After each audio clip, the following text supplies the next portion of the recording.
Hey everybody, trying to come up with a bracket for one of those lights I picked up at the auction. This guy right here. And actually what I've done with this is wired, this is a tractor light, and it's wired 6 8 volt.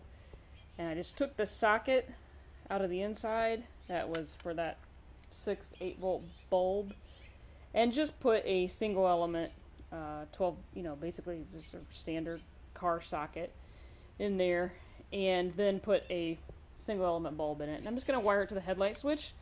I'm trying to come up with a bracket that'll allow me to go hook those two together. And what I have come up with is this guy. So in that same auction hoard was a bunch of wrenches, and I just pick them up. If I can pick them up cheap, I grab them, and that allows me to do things like this with it. The sad thing is that fits perfectly on that bolt, but if I weld the bolt that's on the bumper to the wrench, I'm not going to be able to get that off. So I'm going to weld the wrench to the light and allow that to be tight, because this still has a nut on the back side I can loosen or tighten. And I just put, this didn't have a spacer here because it's intended to go onto the vehicle here, so I just put a spacer there. This bracketry was already there, so I'm just going to leave that as is. We're going to use that. And then I am going to pull this out. I've already started to take that out. And I'm just going to put a washer behind it, and then put that, what am I trying to say here? Put that other side of the wrench on the back side, put the washer up, put this up, tighten it up, and it should be good to go. I was just going to try that and make sure that that works. But bottom line, we're just going to grind this down a little bit right here and go weld this on, and then I can adjust that any movement I want. And then I will get a washer, back plate on that, and we'll put that to this bolt here, and then we'll just wire that to the headlight switch for now. I'm not going to put a toggle switch on it for now. Alright, so I have that all welded up on there, and I'm going to put, sorry about that, and I've just kind of wire wheeled the wrench itself, and then I'm going to put it on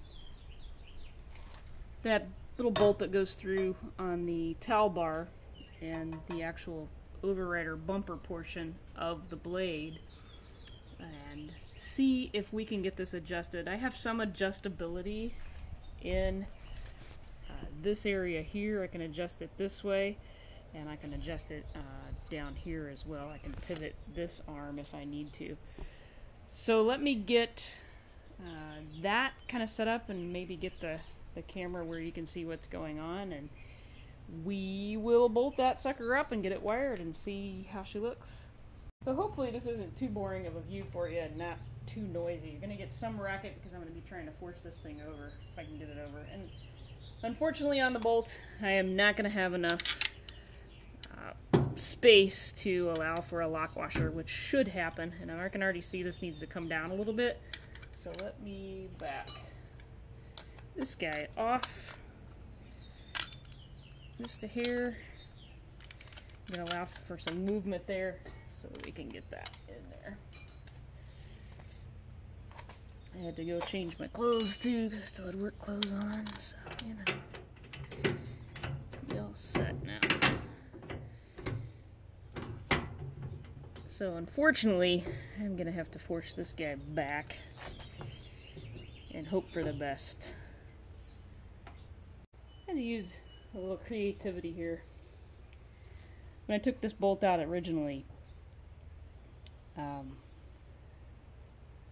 this sprung back, this bumper sprung back, and this overrider bar is not on the car correctly. It's bent, or the mount is bent or something. So I had to tighten it back up without my wrench on there, put a ratchet strap around it to hold it to where it was tight, so I didn't have enough strength to push and push this in at the same time. So what I'm going to do is, I've got a couple bites on it now. I'm going to try and beat that washer over. I may not be able to get it. It may just have to live crooked like that. It's gonna bug me, but oh well. Such is life.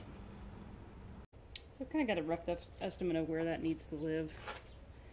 Get this kind of tightened down a little bit. In hindsight, I wish I'd have put a bigger washer there. I guess I could take it out and redo it. But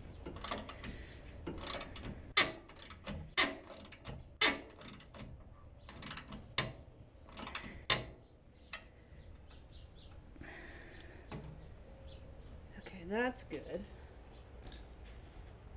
Now we just need to kind of get this guy adjusted. He's going to be straight. And kind of figure out where he needs to live.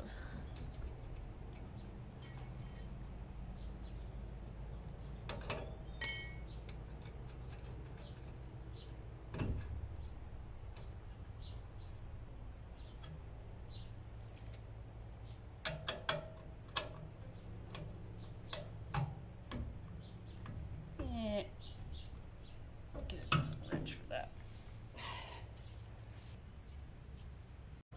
Alright, so we are all hooked up.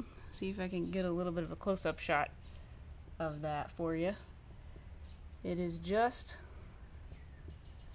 a wrench that I heated and bent and tucked in to make a bracket. And it's not touching. I got space between all the way around. And I don't think it's going anywhere. So now that we've got that hooked up, just need to go back on this side. And I see we've lost a screw there somewhere. And attach our leads that goes back to the headlights. Alright, so unfortunately the sun, let me see if I can block it a little bit actually. The sun is in your eyes here. Get your sunglasses on. So, put my wires on the back side there, ran them in. I'll have to pretty that up and make it where it's zip tied up. I grounded, brown is always ground, trying to get a better shot there. Grounded to the bumper bracket, ran the green wire, which is my hot wire, up, and actually tagged it into the white wire with the black chaser. That is your headlight. That is going to my headlight switch. And for right now, it is just wrapped around there just to see if we have any kind of lights at all. Funny thing was, I came out, pulled the switch, I didn't have anything. Didn't have parking lights, didn't have anything before I even touched it. It was broke. So I would have had an issue anyway. Alright, so the sun is shining right at us, but let's pull that switch and see what we get. See if we can make it go boom. Well, it didn't go boom. That's a good thing. Doesn't look like I have a headlight on this side. Oh, we do. Just typical Volkswagen headlight. So our new guy is working, and the two headlights are working. We don't have a parking light on that side or this side for some reason. Not sure what's going on with those. But this guy, our new addition, is working. So let's get that kind of prettied up a little bit and get this project done.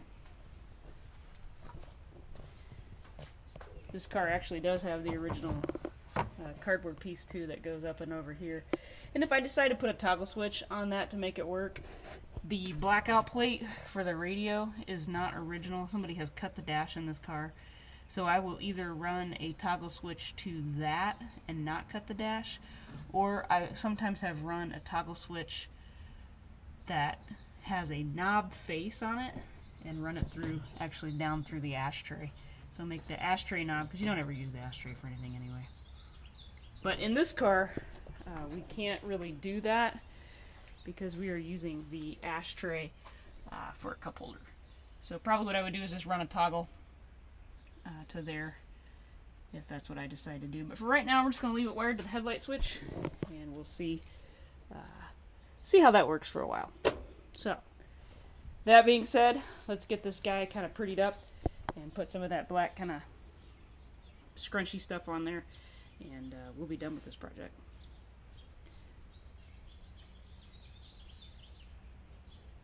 Unfortunately, I didn't have any of the small corrugated, so this is what we get.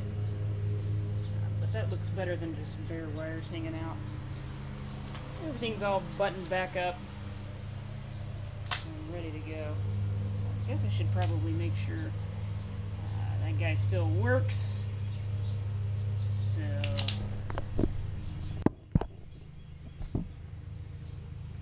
turn you on, aiming towards it.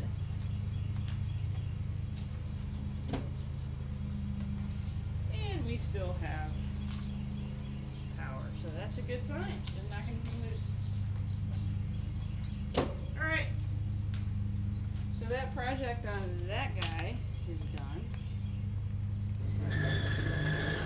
And we clear by a pretty good bit.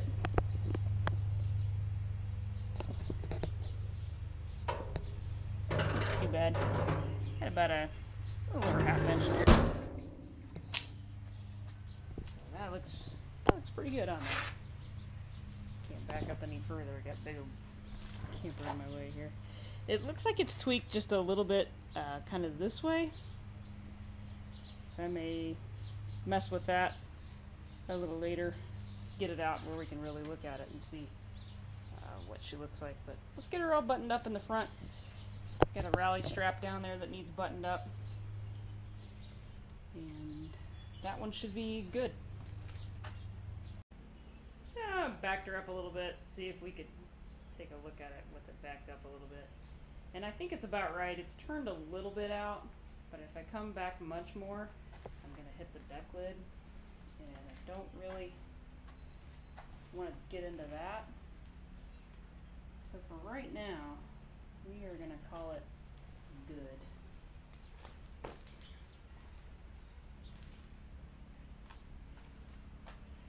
Hitting you right in the sun. I think that looks pretty good. Yeah. I'm happy with that. Well, I have been at it again. The wrench worked so well on the Beetle headlight that I decided to go ahead and add that third brake light to the bus and get this door out of your way so you can see it. So I've just used one of those curved open-end wrenches that I picked up at an auction, and the light came from Bologna, Fort Bologna days, and it's off of an old police cruiser. And I had to put it that far out to the side because when the single wheel's on, you can see where the hitch is for the single wheel right here. I want this to be visible. And the thing with a Volkswagen truck is when you have the tailgates down, or the drop sides down, you don't have any lights. There's no tail lights, no brake light, no anything. So having this third brake light on there makes me runnable during the day if I want to drive with the gates down. But just use a wrench, curved it just a little bit, put a bolt on the back side through the bumper. That bumper hole was already there. That's when the overriders go on. This truck has the wrong bumpers on it. I just picked them up for real cheap, but the back had overriders on it, which for a truck it won't work because the gates won't close, or drop down, I mean. So anyway, that's the third brake, called a third brake light. A lot of cars have them in the back window even today, so nothing new under the sun. And I may actually take this lens off and etch on the back side, and then put some black shoe polish on it or something and make it actually say stop, like some of the older ones did. What we're moving on to now, or what I'm moving on to now, I always say we're because I've talked about the car as a person, is taking this plug, cutting it off, and fixing it because I broke, you know, cheap China, broke the this little guy off of there. The male end broke off of the ground, so I am going to cut this plug and basically just cut it, line the colors up, heat shrink it, with some heat shrink from Harbor Freight. This marine heat shrink is actually the best stuff. It is especially designed adhesive lining for waterproof applications. This is way better than the other stuff, I think. And when the clear little goo starts to ooze out, you know you are good. And it comes in a variety of different sizes. So that's what I recommend. And that's what we're going to do, since this area is typically exposed to a lot of moisture when you're driving down the road. So I'm going to jump on that and get that cut over, and if I come up with something else interesting for the day, I will turn the camera back on.